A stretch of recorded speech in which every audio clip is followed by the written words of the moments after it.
this is where it happens. It's local on big issues, big races like this. I want to welcome you to the League of Women Voters of Falls Church Candidate Forum. What's going to happen is this is going to start right away, and then we'll end at 3:50. And then those of you who are, if you're not interested in watching the Commonwealth Attorney, because that's not will not be on your ballot if you don't live in Falls Church or Arlington, you're free to go. Just do it kind of quickly so that we can have those that want to come in, because the next candidate forum will start at 4 o'clock for the Commonwealth Attorney race. This is a Democratic primary in Falls Church, and it is on June 11th. So if you are 17 years old now and will be 18 by November 5th, that means that you can vote in the primary. So yeah, 17-year-olds can vote in an election at the primary because you'll be 18 by the general election. And just to let you know, the polls they open at 6 a.m. and they close at 6 p.m. And if you have any questions at all about where you vote or what's on your ballot, please visit vote411.org. My name's Amy Yerstead, and I'm a League of Women Voters member here in Falls Church. And if you're interested in joining the league at all, you can go to LWV.org and you'll find your local league on that website. And so now I'd like to introduce our two moderators. Okay, hello everyone. So this event is sponsored by the George Mason High School League of Women Voters Student Unit and co-sponsored by the League of Women Voters of Falls Church and the Lasso News Press at the high school. I'm your moderator for the Senate Candidate Forum, Acacia Wyckoff, and I'm a current senior at George Mason High School. And Mrs. Kira Curtin, a current junior at George Mason High School, who will be the moderator for the Commonwealth Attorney Candidate Forum. The League of Women Voters is a nonpartisan political organization that encourages informed and active participation in government. It works to increase understanding of major public policy issues and influences policy through education and advocacy. The League of Women Voters is strictly nonpartisan and neither supports nor opposes candidates for offices at any level of government, nor does it support or oppose political parties. Any event sponsored by the League of Women Voters will be conducted with the utmost respect and neutrality and nonpartisanship. Our intention is to conduct a public event with fairness and even-handedness. I want to give a thank you to Ms. Pam Mahoney for her support in the process and for being our Student League of Women Voters advisor. And a big thank you to the Lasso and the Falls Church News Press for covering this forum so that we can bring the information that comes from this event to more voters in our community. Thank you all for attending this afternoon's forums. We look forward to a lively discussion about issues important to us as students and to voters. Now, before I introduce the candidates, let me review the ground rules for this afternoon's event. Campaign and other literature has been placed on the table at the back of the room, or I think it's actually outside, for any of you who are interested in learning more about the candidates. No literature may be distributed to the audience by candidates or their campaign volunteers or staff. Candidates' responses will be timed by league volunteers. Our timekeepers are Zoe Conniff and Lily Hinden. Each candidate will have 2 minutes to make an opening statement. They have drawn the order in which they will speak. After the opening statements, candidates will take questions and will alternate speaking first. The League of Women Voters Student Unit crafted questions for this afternoon's forum, and the candidates have 1 minute each to respond to the questions. If there is time, candidates will then take questions from the audience. Responses to these questions will be limited to 1 minute. Members of the audience are asked to submit questions on index cards. Questions will be consolidated by volunteers and posed by the moderator. Not all questions will be asked. Finally, each candidate will be given 2 minutes to present a closing statement. Once again, they have drawn for the order in which they will speak. Questions the audience submitted and that were not answered will be typed and emailed to the candidates so that they know what you guys care about. We ask that you refrain from recording this forum. The Lasso is recording the forum and will release a YouTube link when they are done. When using the video to share, please use the video in its entirety. Do not cut or take parts out of the recording. The video belongs to the League of Women Voters and the Lasso. Now, candidates, thank you for joining us today. Ms. Taya, Senator Sassler, and Ms. Torrent, let's get started. So, Ms. Taya, you can start your opening statements now. Great. Thank you so much. I'm Yasmin Taya. I'm a human rights lawyer who spent the past decade working in Northern Virginia to organize our immigrant communities, and in the past 2 years, fighting to stop the Trump administration's unconscionable policies. And I never forget that I'm only here today because this country gave me a chance. I came to America as a refugee from war-torn Iran and grew up undocumented.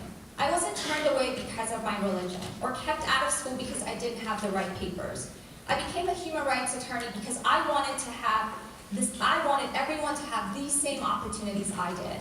But I discovered that in times like these, advocacy and legal work is not enough to defend against Trump's attacks. That's why I got involved in politics and became the first Muslim woman elected to the Democratic National Committee. I wanted to make our party more progressive, open, and inclusive. And that's also why I'm running for state senate, because we need someone in Richmond ready to fight hard against Trump-era racism, cronyism, and repression. In Virginia politics, the shadow of our oppressive past takes the form of an old Virginia way in Richmond. It's a politics that has tolerated Confederate statutes and held statehouse tributes to white supremacists. It's a politics that has sided with corporate cronies and fossil fuels against the people of Virginia. It's a politics whose time has passed. I'm running because we can do better. Today we're a few seats away from being a full-on blue state. And when we are, we have to start playing offense. You need leaders who are closer to service workers than payday lenders, closer to immigrant rights groups than tobacco companies, closer to green energy leaders than Dominion lobbyists. The new Virginia way is how we won in 2017, and that's how we're going to win in 2019. Our district is one of the most diverse and liberal districts in the entire state of Virginia. And our senator in Richmond should be the embodiment of, not a major impediment to this new Virginia way. I believe I can do that for our district, and I would be honored to earn your support. Thank you, Ms. Taya. Senator Sassaw, you're opening. Thank you very much. Can you all hear me? One of the things that, and there's many that I'm proudest of, is the fact that my career has been about me getting things done. Not about making fashion statements or anything like that, just getting things done. Just let me give you an idea. Just year after year after year, these redistricting commission bills were put in, constitutional amendment changes. None of them ever got through the General Assembly until I came up with the idea of 8 and 8. That's 8 citizens, 8 legislators. George Barker and I put together a bill that passed the Senate 40-0, passed the House, I think it was 83-15, and if it passes again in 2020, we will have a separate redistricting commission to take care of redistricting. Not about fashion statements, just getting the job done. If any of you have ever driven on the Fairfax County Parkway, that parkway was made possible because I and Mary Marshall from Arlington put in bills that allowed the counties to sell their own bonds. I took the limit off, that parkway got built, okay, because of that. Medicaid expansion. The Washington Post and other newspapers gave me a major part of the credit for that passing the General Assembly. Again, no fashion statements, just results. Route 28. I was the one who, subcommittee that had been assigned to, Charlie Waddell put the bill in. I drew up all the rules and regulations, including commercial entities only paying 20% extra on their property tax. The pay raise for teachers this year, DEA endorsed me in the middle of the session. I got them a 5% pay raise starting September 1st. Again, results, that's what counts.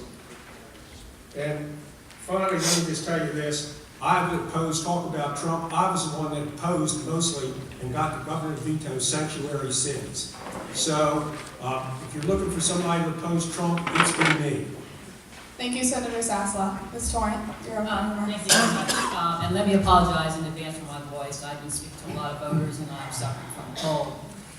I'm running to bring change to Richmond, to challenge the old school politics and power, and to bridge the political divides in order to move Virginia forward. Virginia has historically led our nation from its founding, but we all know our old school politics is holding us back from leading the future.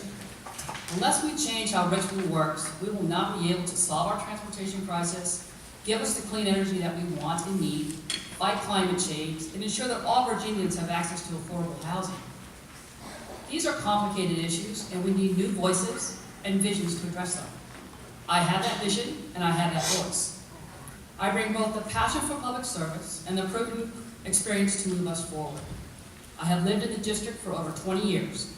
I have deep professional experience in transportation, environment, energy, law, and legislation, at the Justice Department, in the Supreme Court, in the Virginia Supreme Court, and in Congress. Dominion Power is a perfect example of what's wrong in Richmond. Dominion is supposed to be a public utility, providing electricity service for the benefit of the people. But Dominion has seized the power from the people and politicians. Don't let their slick ads fool you. Dominion is not working for the people or progress.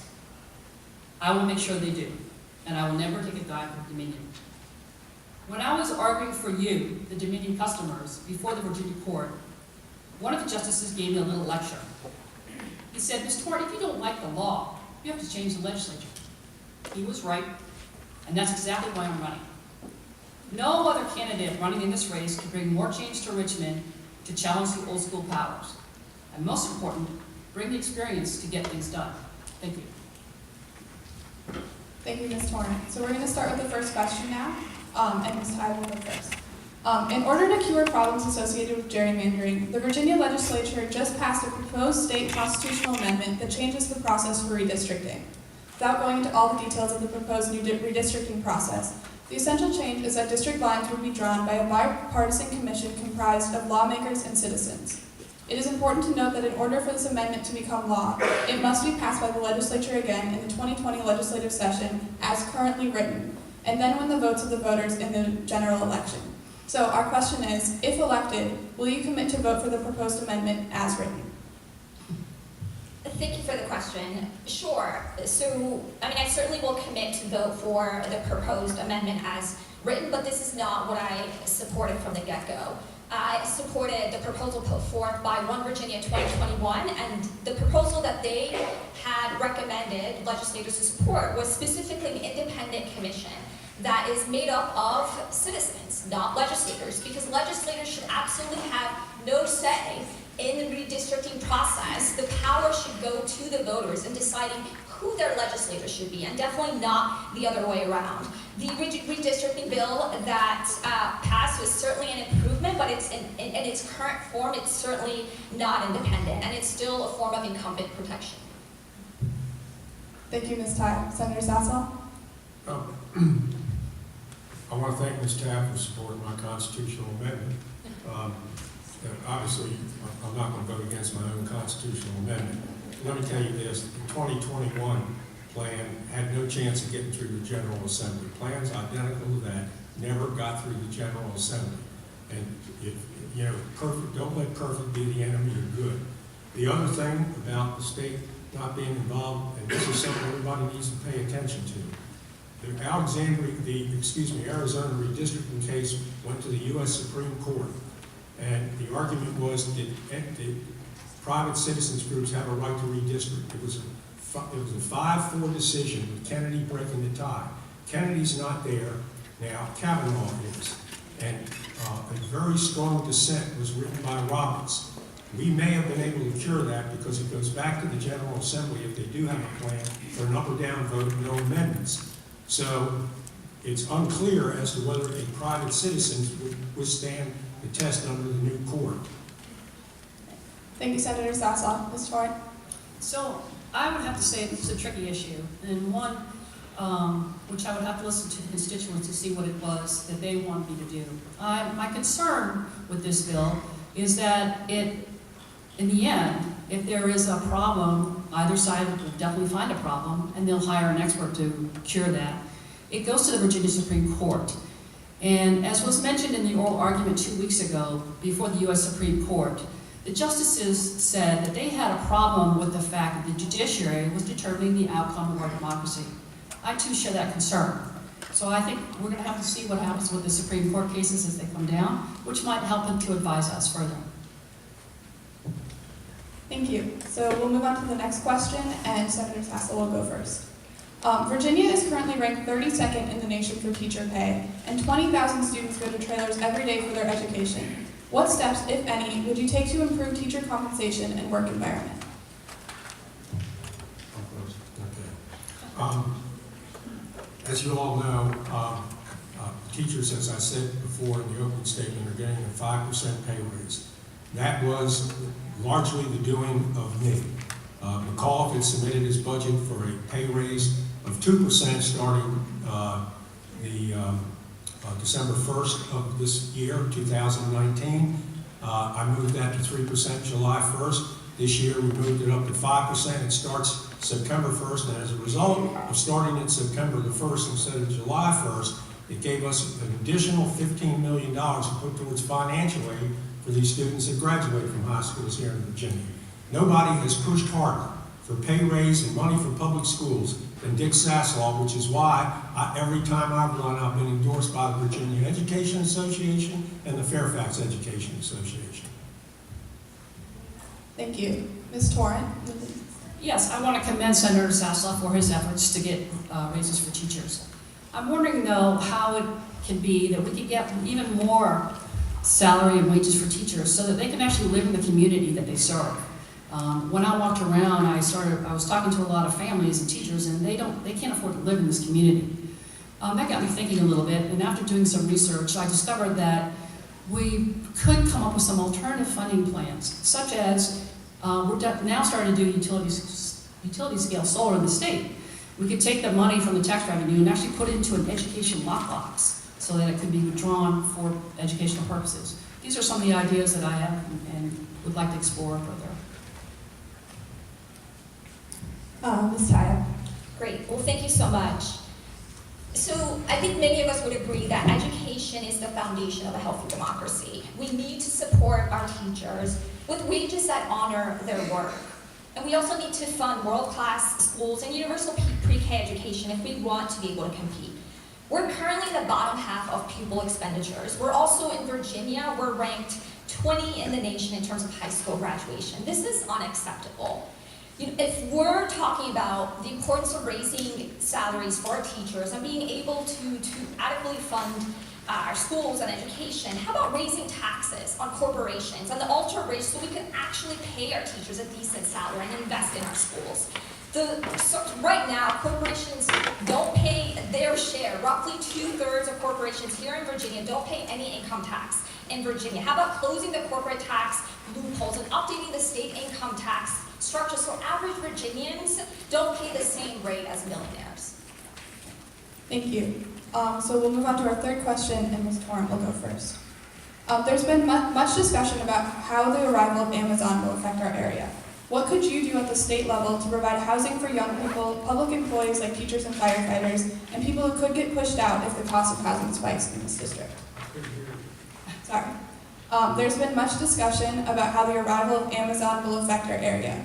What could you do at the state level to provide housing for young people, public employees like teachers and firefighters, and people who could get pushed out if the cost of housing spikes in this district?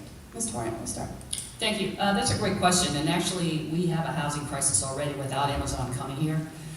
In my conversations with some policemen in Falls Church, they can't even afford to live in the district. They have to live an hour away. So it seems to me that we have to look for alternatives, be smarter in what we're doing. One of the things that we could consider doing is, I know in Tyson's Corner we have an excess amount of empty office space. We could convert that, rezone that, and convert that into condominiums and housing for immediate, where people can live almost immediately without having to rebuild anything. So that's one of the things I could explore. Ms. Taya, will you next? Sure. So, again, this is an issue that's critical for our communities. I believe that housing is a human right, and we know that, unlike Trump, that diversity is our strength. And we all care about diversity in our communities, and making sure that we have adequate affordable housing in our communities is key to meeting that, ensuring that we provide Northern Virginians the opportunity to live in a thriving, diverse community. And, there's many ways to address this issue. It's not a one-size-fits-all to solve this affordable housing crisis in Virginia. But one issue that would address this is by repealing the Dillon Rule, which would, again, provide localities with autonomy, with greater authority to be able to do what's best for their communities. The best thing someone in Richmond could do is, again, free our communities. Get rid of the Dillon Rule to free our localities to maximize their ability, be able to empower localities to increase revenue for affordable housing trusts, and increase statewide funding for affordable housing. Thank you. Senator Sasslaw. Well, first off, the Dillon Rule is not preventing local governments from providing adequate housing. The other thing is, with respect to Amazon, they're not dumping 25,000 people on the Orlando area tomorrow. About 80 to 85% of the people they hire over the next 13 years will already have been living here, okay? You need to understand that. Arlington County, as an example, I think over the last decade, has seen their Thank you. We're going to take a question from the audience now, as it is of a similar topic to the last question. So as the senator for this district, will you refuse campaign contributions from any monopoly, the employees of any monopoly, and any corporate affiliates of any monopoly which the Virginia legislature governs? Could you repeat the question? Slower? As the senator for this district, will you refuse campaign contributions from any monopoly, the employees of any monopoly, and any corporate affiliates of any monopoly which the Virginia legislature governs? And we'll start with Ms. Torrent. The short answer for that is yes. In the case of our public utilities that are regulated by the General Assembly, I believe it's an inherent conflict of interest to take funds from them, so yes. Ms. Tile. Yes, I would go further in saying our campaign is not taking any contributions from any corporate PACs. I would also support legislation already introduced in the General Assembly by Senator Chap Peterson and Danica that would ensure that state-regulated monopolies are not allowed to make any contributions. Senator Sasso. The answer in my case is no. I've taken corporate contributions. I think it's quite insulting to think that somehow or other I'm controlled by that. Believe you me, Eleanor and I have been very lucky in our financial situation. Nobody controls me. And in Senate Bill 966 last year, we were the ones, Dominion's going to do 5,000 megawatts of solar and wind by 2028. They're putting these wires underground that are in your neighborhoods. The electric lines that go to your house if you live in Falls Church. They've already started that. They're in a business around hardly that we don't regulate. The beer and wine wholesalers, the restaurants, you name them, we regulate them. And if you don't know the difference between right and wrong, you got a problem. I do. And the corporate contributions don't influence my vote. And go talk to Verizon if you don't believe me. Okay, thank you. We'll now move on to the next question, and Senator Sasso will start. What are your top 1 to 2 priorities for how the state can deal with the impact of climate change? Yeah. Okay. As I mentioned just a couple of minutes ago, Senate Bill 966 last year certainly moves us in that direction. And by 2028, 50% of all of the residences in this state will be powered by either solar or wind as a result of the bill that we got through last year. We need to keep moving that.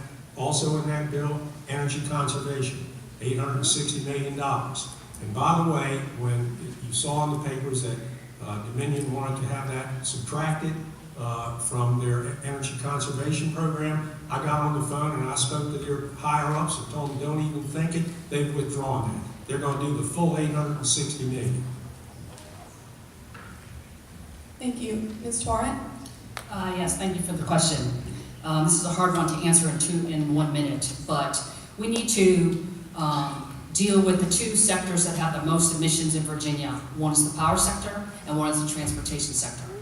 In the power sector, I would totally change the way that we incentivize Dominion to make money from selling kilowatts per hour. The more energy they sell us, the more money they make. I would totally change that to a price performance situation. I would instate an RPS, and I would also lift all of the barriers that currently exist right now on distributed generation. As to the transportation, we need to electrify the way we move people and goods. And we can do that with buses, with EVs, but once in a while, we need a plan. We can't keep having these one-off situations where we put 2 windmills in the Atlantic, or we go ahead and we invest some money and we put them on the highway for charging. That's not going to get us where we need to go. Virginia needs to lead on this like the rest of the states. Thank you. Ms. Tile? Great. Well, thank you so much for the question. I mean, in short, I think it's important for us to all work to break Dominion's grip on Richmond. Dominion is allowed to operate as a monopoly in exchange for the but the regulators' hands are tied by politicians receiving buckets and buckets full of cash from Dominion. We have a monopoly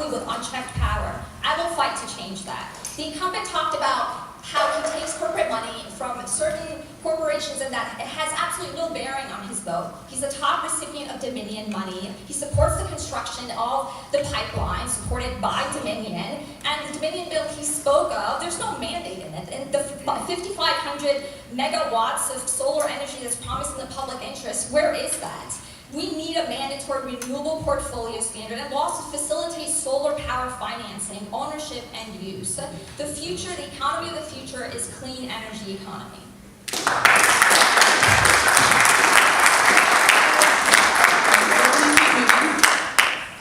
So our next question, we'll start with Ms. Taya. Governor Northam ran on the idea of more affordable higher education in exchange for service to the Commonwealth. What ideas do you have for making higher education more affordable? Well, thank you so much for the question. I think that really the higher education system is broken. When we're talking about students who come out of law school or higher ed with hundreds of thousands of loans, and that goes for myself. I got scholarships for in-state tuition, for in-state colleges, for undergrad, for grad. I went to law school. I'm in over $200,000 of debt. We need to do something to fight at the state level to solve this issue. What we need to do is a situation similar to the North Dakota model, where we should have a public bank that is responsible for student loans, making sure that we're protecting our students from becoming victims of these predatory lenders. We need to fight at the state level to ensure that, again, we set up a public bank that gets into the student loan game so students don't become victims of a predatory lender. And I agree with Marcus Simon that we need to set up an education loan authority that would protect Virginia students by refinancing their loans with their interests in mind, just like the Rhode Island and Connecticut model. We would ask that the audience please refrain from clapping after the candidates speak. Thank you. Senator Sassel. Yeah. Interestingly, the money in North Dakota is coming from those companies drilling for oil. You all want to clap for that? The other thing, again, results not fashion. I and budget conferees put $55 million into that budget to hold the tuition next September to the same level it is this past September. And by the way, Virginia colleges have historically been ranked as some of the best buys in the country. I think we've done a pretty good job with them. We've got an outstanding higher education system. When they talk about the public Ivies, 2 of the 10 schools in there are Virginia schools. Thank you. Ms. Toran. Thank you. This is a very important question. Again, to answer it in a minute is really hard. But what I would say is, at the University of Michigan, where I attended, they instituted this program called the Go Blue Guarantee, which guarantees that any student in the state of Michigan, if they qualify academically, will have a full ride, including their housing. And as of last month, 20% of the folks attending the university, 20% are part of that program. And I understand that the University of Virginia, and let's give a shout out to the Cavaliers for making the NCAA finals, are trying the same program as well. So that's the private part of it. The public part of it would then look to the community colleges. And that's something where the state could step in and actually try to do something with them and work with the private institutions to bring these programs along. Thank you. So we'll now move on to an audience question. And Ms. Torrent will start. What have you done to demonstrate your commitment to gun violence prevention? That's a very good question. I don't own a gun. That's a start. The other thing I would say is I, as a learned scholar, or I consider myself to be a scholar of the Constitution, I find that the Second Amendment is only one of the amendments that's in their Constitution, and that we have a right to also live peaceably, which is something that kind of gets lost in the whole discussion. And it's kind of funny because even Justice Scalia was the one who pointed that out. So that's not a full and complete answer that you might want, but that's the one I'm giving you. Ms. Taya? Well, thank you so much for the question. Like many of you in the audience, this is an issue that's also personal to me.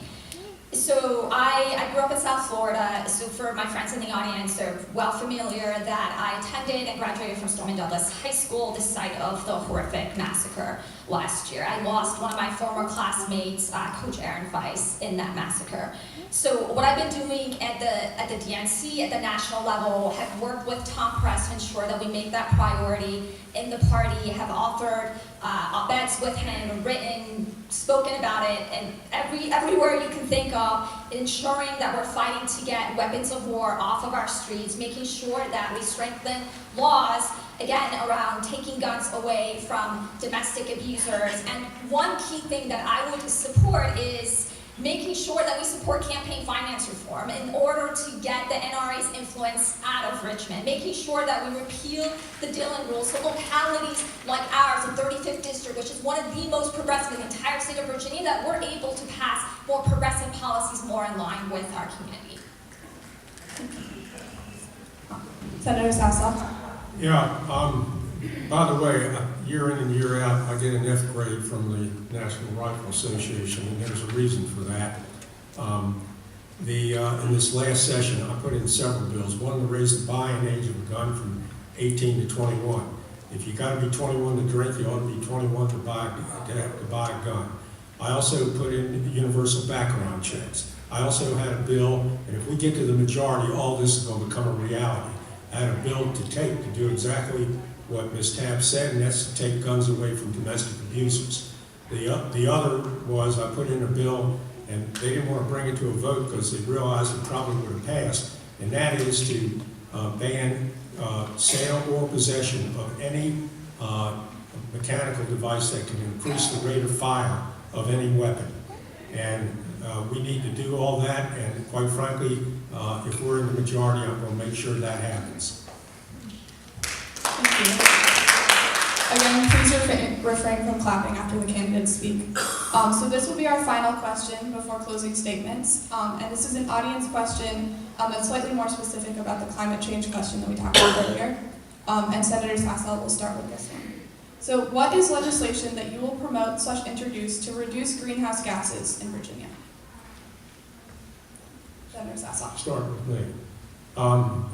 Well, as I pointed out, the bill that we passed is moving them in that direction. By the way, Dominion projects that by probably the end of 2023, they will be at 3,000 of the 5,000 megawatts that are mandated in that bill. And, this talk about the so-called Green New Deal, that's fine by 2030 if you don't mind us being without electricity about 16 hours a day. We can provide that because that's exactly what will happen. And you may notice some of our national candidates are backing off of that too. The other, again, emission standards, at the federal level, it's not going to happen while this guy is president, but fleet standards have to be put back to the way they were when Obama left office, which will dramatically cut greenhouse gases. Thank you. Ms. Torrent? Yeah, thank you. What I would do to combat climate change is the first day of the session, I would drop a bill that puts Virginia on a sustainable path to combat climate change and also finally embrace the 21st century clean economy. And I would do that by putting on the table a real grid modernization bill. One that will reform the way in which we regulate our utility, one that would call for an RPS, Renewable Portfolio Standard, one that would provide incentives to consumers to actually put solar on their house or do whatever it is they wanted to do. And also, we also need to make sure that we are researching, we are applying dollars to researching. So that's what I would do. Thank you. Ms. Tile? Great. Well, thank you so much for the question. Very incredibly important issue, not only for the voters that I've been speaking with since last year we launched our campaign, but for the entire Commonwealth, for all of our communities, we need to ensure that we're all fighting for a climate future for our children. And it starts again with rejecting Dominion money.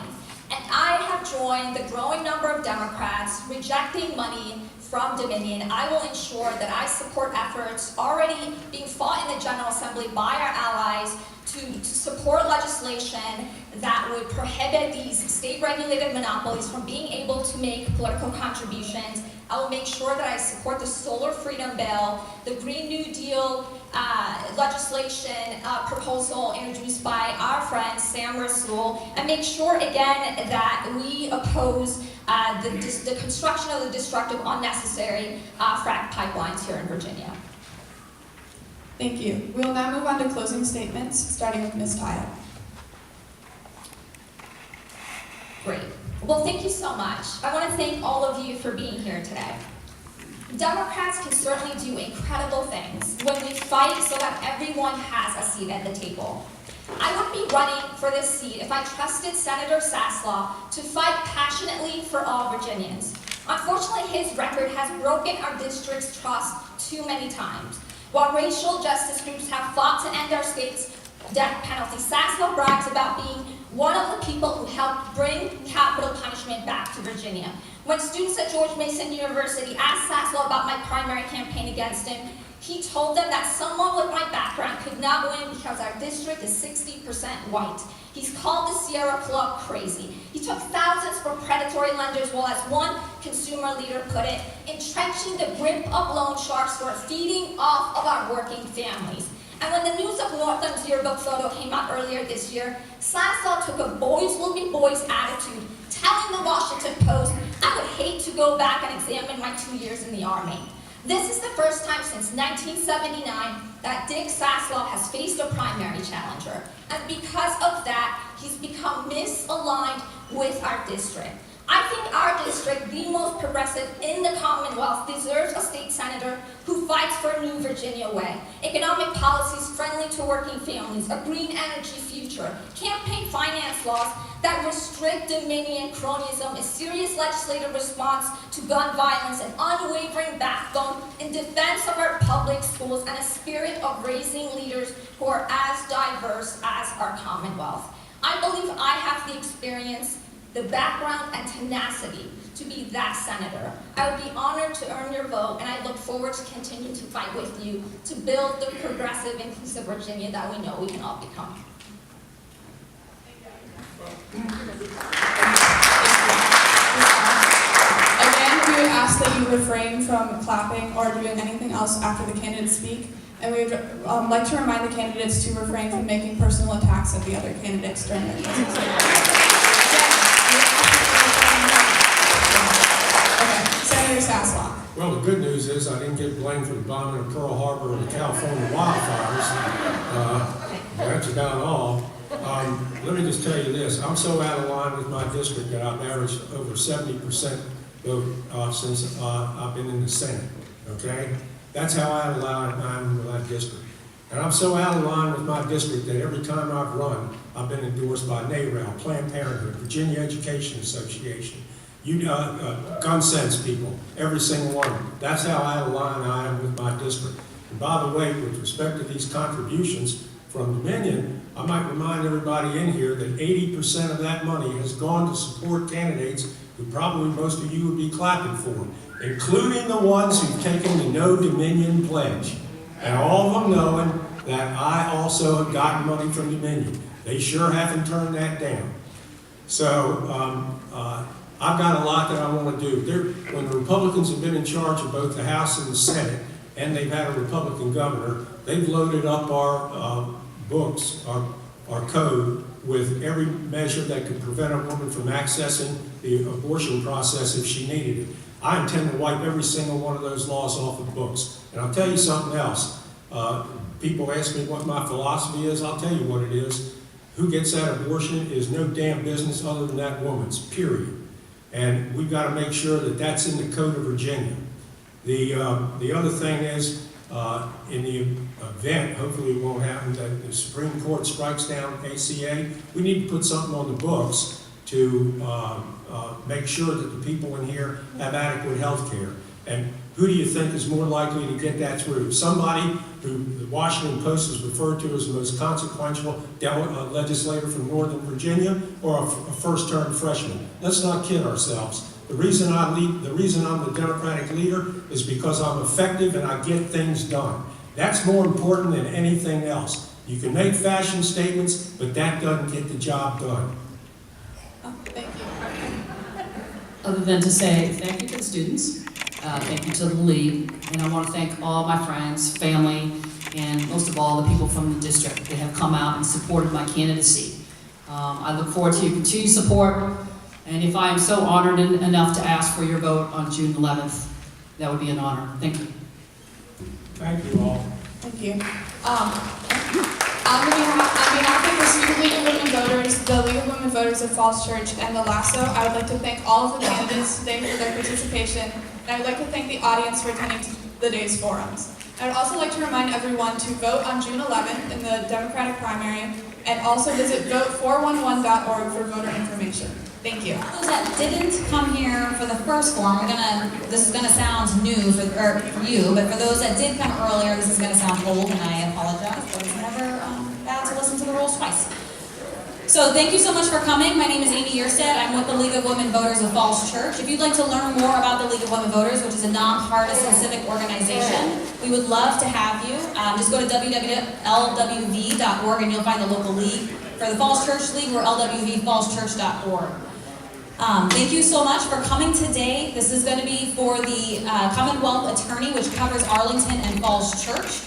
The Democratic primary election, and this is for the Democratic race, is June 11th. So if you are 17 years old, but you will be 18 by November 5th, you can vote in this race. So please do. And then the polls open at 6 a.m. and they will close at 7 p.m.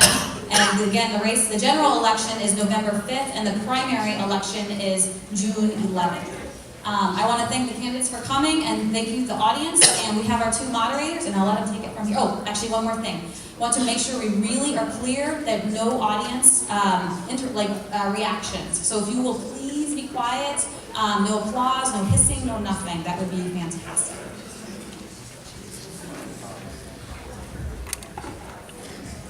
This event is sponsored by the George Mason High School League of Women Voters Student Unit and co-sponsored by the League of Women Voters of Falls Church and the LASSO. I'm your moderator for this Commonwealth Attorney Candidate Forum, Kira Curtin. I am a junior at George Mason High School and a leader of the Student League of Women Voters unit here at my school. LWV is important to me because I strongly believe that everyone's vote should matter and that democracy empowers us to use our voices on what matters to us. This is a nonpartisan political forum. None of the sponsors support nor oppose candidates for any offices at any level of government, nor does it support or oppose political parties. Our intention is to conduct a fair, even-handed public event. Thank you all for attending this afternoon's forums. We look forward to a lively discussion about issues important to us as students and as voters. So we're just going to go through a quick review of the ground rules. Campaign and other literature is outside of the auditorium for anyone interested in learning more about the candidates. No literature may be distributed to the audience in this room by candidates or their campaign volunteers or staff. Candidates' responses will be timed by lead volunteers. Our timekeepers are Zoe Kniff and Lily Hendon. Each candidate will have 2 minutes to make an opening statement. They have drawn for the order in which they will speak. After the opening statements, candidates will take questions and will alternate speaking first. The League of Women Voters Student Union developed the questions for this afternoon's forum, and the candidates have 1 minute each to respond to the questions. If there's time, candidates will then take questions from the audience. Responses to these questions will also be limited to 1 minute.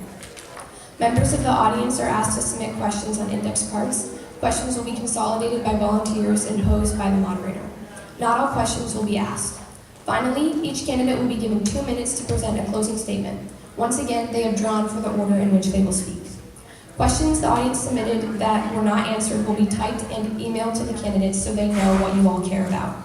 Please refrain from recording the forum. The LASSO is recording and will release the link soon. The recording belongs to LASSO and the League of Women Voters, so it should not be cut or changed in any way. Candidates, thank you for joining us, and let's get started. So Ms. Stamos, you will speak first. You have 2 minutes for your opening statement. Thank you, good afternoon. At its core, the job of the Commonwealth Attorney is about doing justice. So what defines it? Any discussion about justice begins with talking about victims of crime. Prosecutors exist because victims exist. But justice is also about the accused, who must be prosecuted in a fair and a just manner. This requires acknowledging everyone's inherent worth and wielding the power of this office with fairness, dignity, and respect. Do the right thing is what I tell my lawyers every day. Arlington and Falls Church together are public safety success stories. And that isn't by accident. It's because of smart prosecution and smart policing. I've been engaged in reforms in the criminal justice system long before there was a word or the concept called criminal justice reform. From instituting a drug court program in Arlington to supporting our magistrate and bond diversion program, and just this past week announcing Operation Safe Station, I've been building relationships my entire career that have allowed me to bring these types of initiatives to fruition. Arlington and Falls Church are progressive communities that believe in second chances. We don't believe we can prosecute our way out of addiction. We don't believe we can prosecute our way out of poverty or mental health disorders. Maintaining this community's position as a progressive beacon requires experience and competence. This is not an entry-level job on the ballot. I've tried murders, rapes, robberies, gang crimes, complex DUIs, and every charge that might find its way to our courts.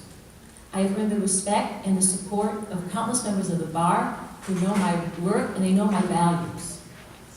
Justice is easy to talk about, but it's hard to put into practice. The work of a prosecutor has to be and always has been about the truth, about accuracy and fairness. I have more than 3 decades of experience promoting progressive values to ensure fairness to defendants while never forgetting that the criminal justice system exists to provide justice to our victims. I look forward to today's debate, and I also would ask for your vote come June 11th. Thank you. Thank you, Ms. Samos. Ms. Tafty, your turn for your opening statement. Thank you to the League of Women Voters for hosting, for the students for putting together the questions and the forum, as well as for moderating. And thank you everyone for coming out this afternoon. Our criminal legal system needs real reform. The only question is, what does real reform look like here, and which one of us is better suited to deliver it? My experience in criminal justice reform is deep, broad, and diverse. For almost 20 years as a public defender, an innocence attorney, and law professor, I've worked to identify and fix the mistakes of the criminal justice system. I've practiced at all levels, from trial to the Virginia Supreme Court. I've investigated decades-old cases of serious crimes and solved them. Arson, rape, murder, you name it. I decided to run for Commonwealth's Attorney because I realized that our criminal system here in Arlington and the City of Falls Church doesn't reflect our values. In a community with a black population of less than 9%, the jail is 66% black. Poor people are jailed just because they can't afford to pay bail to get out, and the majority of people in our jail are being treated for mental illness. Our community is wonderfully diverse, inclusive, tolerant, and forward-looking. Our schools and our local governments are progressive and a model not just for the Commonwealth, but for the country. We deserve a criminal justice system that is that too. I will work to create a 21st century system that is transparent and accountable, to eliminate cash bail, expand diversion programs, identify and fill gaps in victim and survivor care, and support restoring voting rights to returning citizens. Criminal justice reform starts at home. I look forward to answering your questions and earning your vote. Thank you, Ms. Tafty. Ms. Samos, you will speak first on our beginning question. Many students or voters in the audience may not know exactly what the job of the Commonwealth Attorney entails, so please explain the role of the Commonwealth's Attorney. Sure. At its core, as I mentioned, the Commonwealth Attorney's office and the job of the Commonwealth Attorney is to seek justice. We're different than most lawyers because we're not just representing a single defendant. We represent the concept of justice, and we embrace the title of ministers of justice. Every single day we have prosecutors going into every one of our courts, our circuit felony court, our misdemeanor court, and our juvenile and domestic relations court, even traffic court. We try cases, we have public defenders and defense counsel who will make us do our job better, but we prosecute and all violations of the laws of the Commonwealth of Virginia and the Code of Virginia and the City Code of the City of Falls Church. So if you've seen Law and Order, it's kind of like what we do, but we don't wrap everything up in an hour. Thank you. Ms. Tafty, you have a minute to answer the question. So I view the Commonwealth's Attorney's role as having 4 core functions. The first is setting policies and priorities. Who and what is prosecuted, who and what is diverted, and how do we support and care for victims and survivors. The second piece is community engagement, public education, and transparency. What data do we collect? How much do we engage with the community? And how much are we doing to prevent crime from happening to begin with? The third is managing the office, supervising and training staff. And the fourth is a morality pulpit, which is the ability to advocate for good, evidence-based criminal justice policy. We should be doing better on all 4 fronts. We should be focusing on serious crimes with actual victims. We should be transparent and accountable to the community. We should handle our cases more efficiently and effectively through community prosecution, and we should support our delegation when they try to enact evidence-based reform. Thank you. The next question is, how does your role interact with the role of the magistrate, and do you think the magistrate is a necessary position? Why or why not? Ms. Tafty, you will speak first. I think the magistrates play an important role in the system, but we should be collecting data to ensure that there is equity at the stage where people are coming before the magistrates.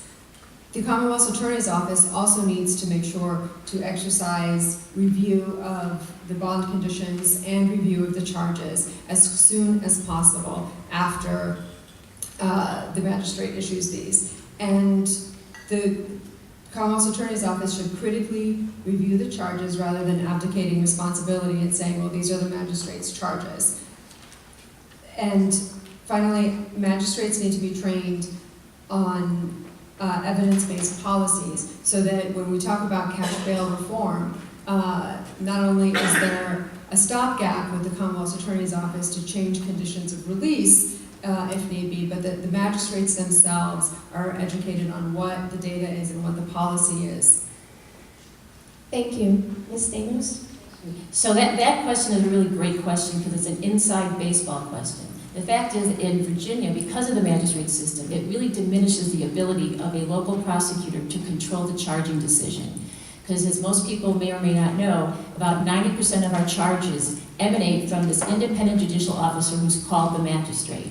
And so in many instances, my office would not even be aware that a charge is issued in a particular case until weeks after that case has been presented by way of a filing in our court and a file being opened. So the magistrate system, in order to make some real reforms in Virginia, and I love our magistrates and they work really hard, there needs to be a reevaluation of the role of the magistrate system in the charging decision in Virginia. It's a key one, and it not only has to do with charging, it has to do with bond being set, who's held and who's not held, who's released and who's not released, long before the Commonwealth Attorney or any of my assistants get a hold of those cases. Thank you. The next question is, what changes in gun laws will you advocate for to reduce gun violence? Ms. Stamos, you will answer first. Thank you. Well, one of the laws that I advocated for and worked on was the red flag law that Delegate Rip Sullivan, introduced this past General Assembly session. I did go down to Richmond lobbying on behalf and support of that red flag law. It was Delegate Sullivan who sent a copy of his draft to me before the legislative session began back in the fall. My chief deputy and I, Andy Parker, reviewed that piece of legislation and gave suggestions because often legislators who are well-intentioned don't always know how things are going to work in practice. So I was very happy to work with Rip Sullivan in crafting that law. It didn't pass, it didn't get out of committee. That's a particular law that I champion and would like to see in the next General Assembly pass, and I will work to support that. Thank you. Ms. Tafty? We have plenty of backwards-looking laws that punish people once a harm has been committed, and I absolutely agree that we need to have red flag laws, and the red flags laws need to require people to turn in the weapons to law enforcement and not just to a family member. But we also should be advocating, and this is part of the morality pulpit that I was talking about, for safety mechanisms on weapons, for requirements to keep weapons locked up, for universal background checks, and as well as banning 3D printed guns, as Delegate Simon proposed this past legislative session. Thank you. Ms. Tafti, you will speak first. Do you support a mental health court as has been created in Prince William and Norfolk? I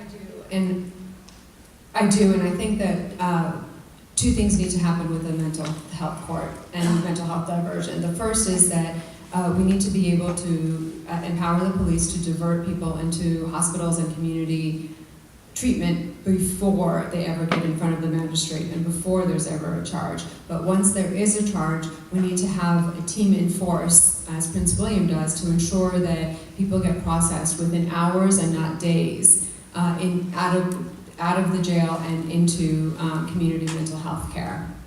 It's a simple fix, and we've been talking about mental health courts and a mental health docket for years, and it's time we caught up to the other jurisdictions in Virginia that are doing it.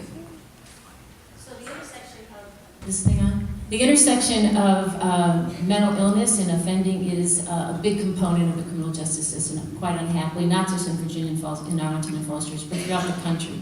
And my office works regularly with our forensic team, which is a point at which an individual is before the court, to divert them from incarceration and hooking them up with services.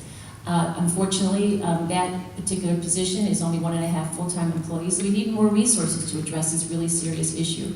But make no mistake, the mental health condition of every individual who comes before the court as a criminal defendant is taken into account by the prosecutors in my office in conjunction with defense counsel in coming up with a disposition that takes into account those issues. And it's important for us as a community to give more funding to those things. The mental health docket is something that we're working on, and we're going to get there. Thank you. For the next question, Ms. Samos, you will speak first. How does money in politics, affect your race for candidacy? Well, I would like to think it doesn't. I mean, I suppose one could criticize the fact that I could receive donations from defense attorneys. And, I think that what I would say about the fact that folks who practice and come into my office who are defense attorneys might have contributed to my campaign, I would suggest to folks that I think they're doing it because they appreciate the job that I'm doing. They appreciate the fact that I'm fair, that I'm transparent, that I'm accessible, and I almost always don't agree with them. But they know that they can call me, they know they can make their case to me, and at the end of the day, we're going to do what's right by the law and by the evidence with input from victims of crime. And so politics is a feature because it takes money to run campaigns. But I like to think that I get the support that I do without regard to whether I'm going to agree with people down the line on how a case should be handled. Ms. Tafti? Well, unfortunately, because campaigns do take money, we have to spend a lot of time fundraising and less time speaking to the voters. And that's an unfortunate glitch in the system, because the more time you spend asking for money, the less time you are spending in the community. I also think that what that feature does is it prevents a diversity of perspectives from being introduced into our government as a general matter. I am fortunate enough to be able to take leave from work, for example, in order to do this, but many, many people are not.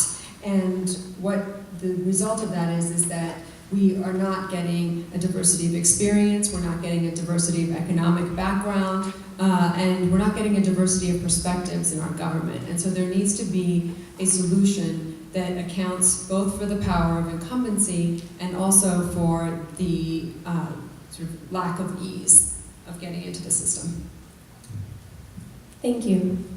Next question is, how does your political party affiliation affect how you do your job? Ms. Tafti, you will answer first.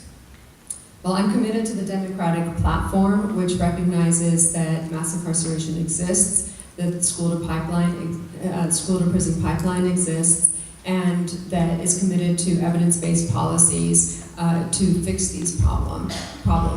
I'm also committed to the Democratic platform of abolishing the death penalty, and I'm committed to working with our legislators for evidence-based reforms.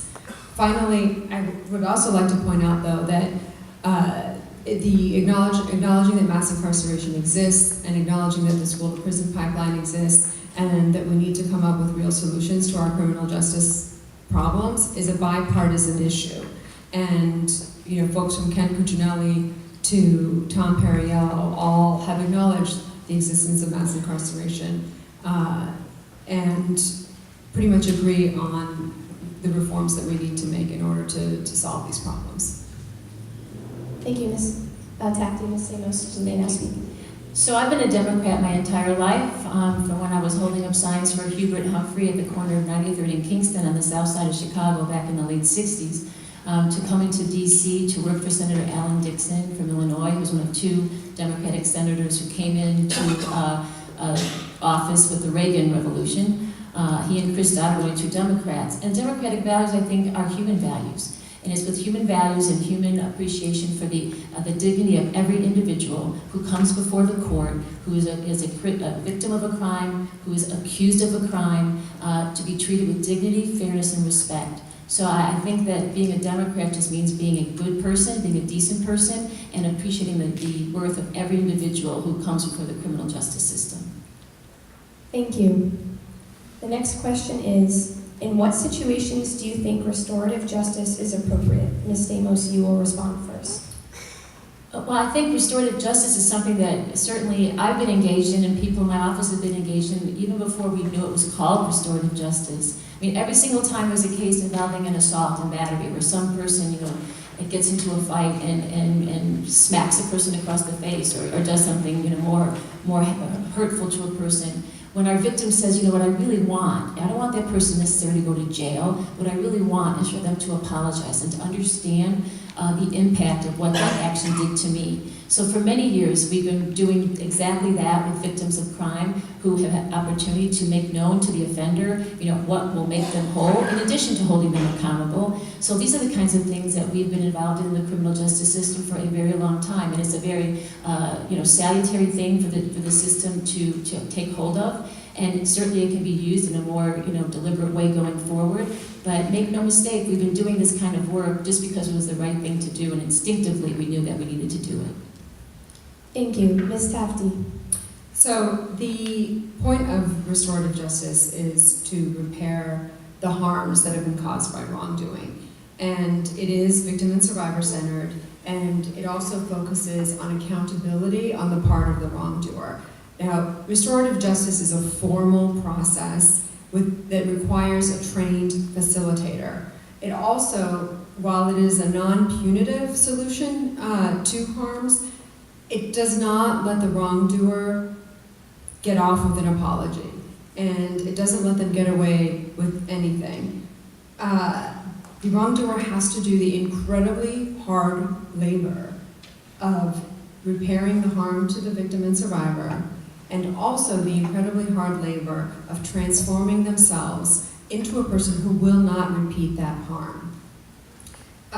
What my plan is to work with organizations that have expertise in restorative justice and formalize the process. Thank you. The next question is from the audience. Do you support a constitutional amendment to guarantee the right to vote without regard to prior felony conviction, as has been passed in 2 states and proposed in many other states? Ms. Tafti, you will respond first. Unequivocally, yes. And there was such a constitutional amendment proposed this legislative session, and it was not supported by the Commonwealth Attorneys Association. I understand that these laws arose out of the Jim Crow era, and they were designed with the express purpose of denying Black people the right to vote. If we want people to participate, if we want people to buy into the rule of law, we have to let them continue to have a voice, and if you're not actively dismantling those laws, then you are participating in them. Thank you. Ms. Stamos. Thank you. I absolutely support the restoration of rights, and I always have. And I would be supportive of any opportunity or any initiative that would make it easier for individuals who, once they have been convicted of a felony, to get their rights restored. And even as we sit here today, the process is in place for felons to get their rights back. Governor McAuliffe certainly made that happen, and I know that our current governor has signed the restoration of many others. I would applaud and appreciate and welcome an amendment that would make it easier for folks and perhaps not even losing their right to vote if they committed a felony. But that's going to be